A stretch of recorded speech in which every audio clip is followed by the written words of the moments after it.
Grayson Allen is back in the news again. The way things are going, that's where he'll stay for the rest of the college basketball season. If this is bothersome to him, he has no one to blame but himself, and a Duke men's basketball program that has spent more time enabling him than punishing him.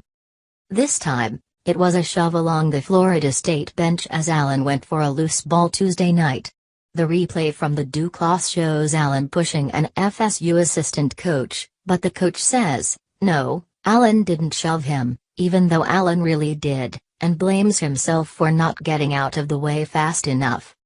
With another Allen controversy brewing, the coach, Dennis Gates, went to great lengths Wednesday morning to explain exactly what happened. "I want to make this very clear," he began on Twitter. 3 long paragraphs later, Gates hit the caps lock button to praise Allen, a great hustle play. "This is about the time you realize that Allen and Duke gave us all of this, the social media back and forth, the pro-Allen crowd, the anti-Allen backlash. Anything Allen does from now on that is remotely questionable or unsportsmanlike will be scrutinized, which is exactly as it should be when a school suspends a player indefinitely and then brings him back after one measly game.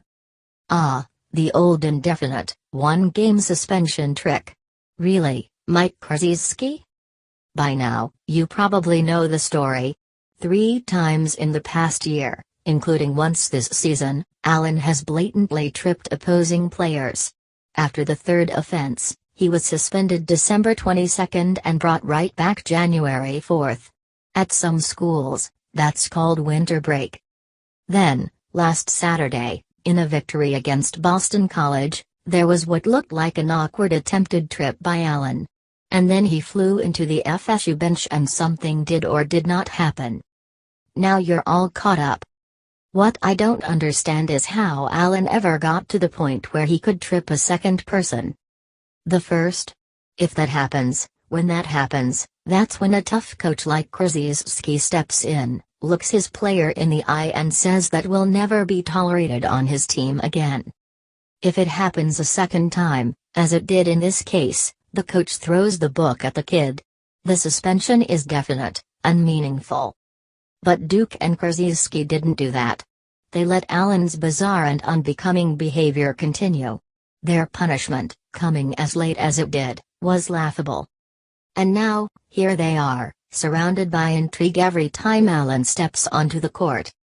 This is no one's fault but theirs. Allen and Duke created this mess.